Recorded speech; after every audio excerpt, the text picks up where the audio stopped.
नमस्कार दोस्तों, स्वागत है आपका इनसाइट नॉलेज की एक और नई वीडियो में। दोस्तों आज की इस वीडियो में हम भारत के टॉप 5 सीक्रेट मिलिट्री बेसिस के बारे में बात करेंगे। सीक्रेट मिलिट्री बेस शब्द सुनने के बाद यकीनन आपको भारत की सुरक्षा की चिंता सबसे पहले हुई होगी, क्योंकि अगर ये इतने ही सीक्रेट मिलिट्री बेसिस हैं तो हम इसकी सीक्रेसी को क्यों रिवील कर रहे हैं। तो दोस्तों वीडियो स्टार्ट करने से पहले मैं एक चीज आपको क्लियर कर देता हूं कि इस वीडियो में बताई जा रही सभी इंफॉर्मेशन पब्लिक डोमेन में है और यह इजीली गूगल पे अवेलेबल भी है। इस वीडियो में ऐसी कोई भी जानकारी नहीं दी गई है जिससे हमारी सुरक्षा खतरे में पड़ जाए। तो चलिए दोस्तों स्टार्ट करते हैं इस वीडियो को। नंबर 1, अगलेगा द्वीप मॉरिशियस। दोस्तों ये पिछले एक साल से हिंद महासागर में स्थित यह द्वीप भारत ही नहीं पूरी दुनिया में चर्चा का विषय बना हुआ है। कई अंतरराष्ट्रीय मीडिया रिपोर्ट्स में अगलेगा द्वीप को भारत का सैन्य अड्डा बताया गया है। अल जजीरा, टीआरटी और यूरेशियन टाइम्स जैसे मीडिया संस्थान या मीडिया रिपोर्ट्स में इसे भारत का खुफिया मिलिट्री बेस करार दिया गया है। हालांकि भारतीय सेना और भारतीय सरकार ने इस दावे को लेकर कोई भी आधिकारिक बयान जारी नहीं किया है। इसको सबसे पहले कतर की मीडिया अल जजीरा ने ही अपनी रिपोर्ट्स में दावा किया था। इस रिपोर्ट्स के अनुसार अगलेगा में निर्माणाधीन एक हवाई पट्टी का उपयोग निश्चित रूप से भारतीय नौसेना द्वारा समुद्री गश्त मिशन के लिए किया जाता है। इतना ही नहीं, ऑस्ट्रेलिया के लोवी इंस्टीट्यूट ने भी ऐसा ही दावा किया था। अगलेगा मॉरिशियस के मुख्य द्वीप से लगभग 1100 किलोमीटर की दूरी पर स्थित 2 द्वीपों का समूह है। मॉरिशियस के अगलेगा द्वीप को भारत विकसित कर रहा है। 2015 में भारत और मॉरिशियस के बीच समझौता हुआ था। रणनीतिक रूप से मॉरिशियस काफी ज्यादा महत्वपूर्ण है और भारत के इनसे रिश्ते भी काफी ज्यादा गहरे हैं। नंबर 2, दोस्तों भारत का यह military base Andaman and Nicobar में स्थित है। अंडमान एंड निकोबार में करीब 500 से भी ज्यादा आइलैंड मौजूद हैं। उनमें से केवल 34 ही सार्वजनिक तौर पर लोगों के लिए ओपन है। बाकी के किसी भी आइलैंड पर लोगों के जाने की अनुमति नहीं है। ऐसा माना जाता है कि इन बाकी के आइलैंड में कुछ पर भारत के सीक्रेट मिलिट्री बेसिस मौजूद हैं, जिन्हें भारत के हाईली सीक्रेट ट्राई सर्विस के कमांड पोस्ट के तौर पर भी कंसीडर किया जाता है। कुछ रिपोर्ट्स के मुताबिक भारत इन आइलैंड पर अपनी डिफेंस फैसिलिटी को 1980 के दशक से ही विकसित कर रहा है। अगला सीक्रेट बेस है बरेली में स्थित इंडियन एयरफोर्स का त्रिशूल एयर बेस। दोस्तों ये बहुत कम लोगों को ये बात मालूम है कि इंडियन एयरफोर्स के पास एक समय MiG-25 फोक्सबैट के नाम से भी एक एयरक्राफ्ट था, जो कि अपने समय का सबसे तेज एयरक्राफ्ट था।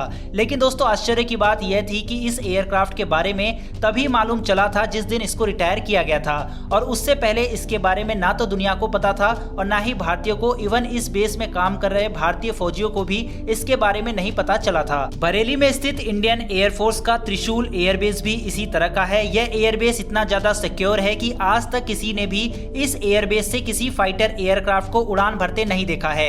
ऐसा माना जाता है कि यह इंडियन एयरफोर्स का सबसे सीक्रेट एयरबेस है, जहां एशिया का सबसे लार्जेस्ट अंडरग्राउंड हैंगर्स भी मौजूद है।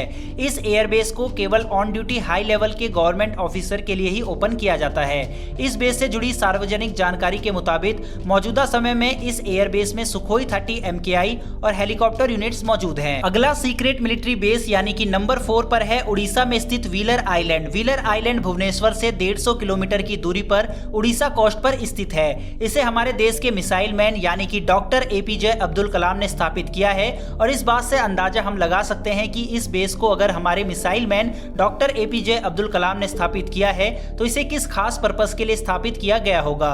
दरअसल दोस्तों इस बेस को खास तौर पर भारत की मिसाइल टेस्टिंग फैसिलिटी को मेंटेन करने के लिए ही स्थापित किया गया है, और भारत की ज्यादातर अग्नि जैसी लॉन्ग रेंज की मिसाइलों को यहीं से लॉन्च किया जाता है। ऐसा माना जाता है कि इसी एयर बेस पे भारत की मिसाइल टेक्नोलॉजी से रिलेटेड सारी सीक्रेट प्रोजेक्ट को अंजाम दिया जाता है।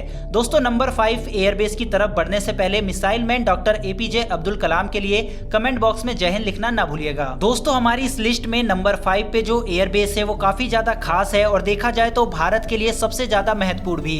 इस एयरबेस का नाम है फारखोर एयरबेस। 1990 के दशक में जब अफगानिस्तान में आंतरिक हालात खराब थे और गृह युद्ध चल रहा था, तब भारत ने एक पुराने दोस्त के नाते अफगान नॉर्थर्न अलायंस के सामने मदद करने का प्रस्ताव रखा था, और तब भारत की खुफिया एजेंसी रॉ ने नॉर्थर्न अलायंस तक मिलिट्री मदद पहुंचाने के लिए इस तजाकिस्तान में स्थित फारखोर एयरबेस को इस्तेमाल करने के लिए बातचीत शुरू की थी। हालांकि उस समय फारखोर एयरबेस ज्यादा अच्छी कंडीशन में नहीं था, और इसीलिए तब तब भारतीय सरकार ने इसे फिर से रिस्टोर करने के लिए करीब $10 मिलियन का निवेश किया था और मौजूदा समय में भारत इस एयरबेस से MiG-29 यूपीजी और सुखोई 30 MKI फाइटर एयरक्राफ्ट को ऑपरेट कर सकता है और यह भारत को पाकिस्तान के खिलाफ एक बहुत ही इंपॉर्टेंट स्ट्रेटेजिक एडवांटेज देता है। यहां तक कि पाकिस्तान के जनरल परवेज मुशर्रफ ने भी कहा था कि भारत का फारखोर एयरबेस वाकई में पाकिस्तान के लिए चिंता का विषय है, क्योंकि इस एयरबेस की मदद से इंडियन एयरफोर्स कुछ ही मिनट्स में पाकिस्तान तक पहुंच सकता है। दोस्तों, अगर आपको डिफेंस से जुड़ी ऐसी वीडियो पसंद है तो नीचे दिए गए सब्सक्राइब बटन को दबाकर बेल घंटी को ऑन कर ले, जिससे हमारी वीडियो आप तक सबसे पहले पहुंचती रहे। फिलहाल दोस्तों, इस वीडियो में इतना ही। फिर मिलेंगे डिफेंस से जुड़ी ऐसी ही एक नई वीडियो के साथ। धन्यवाद। जय हिंद।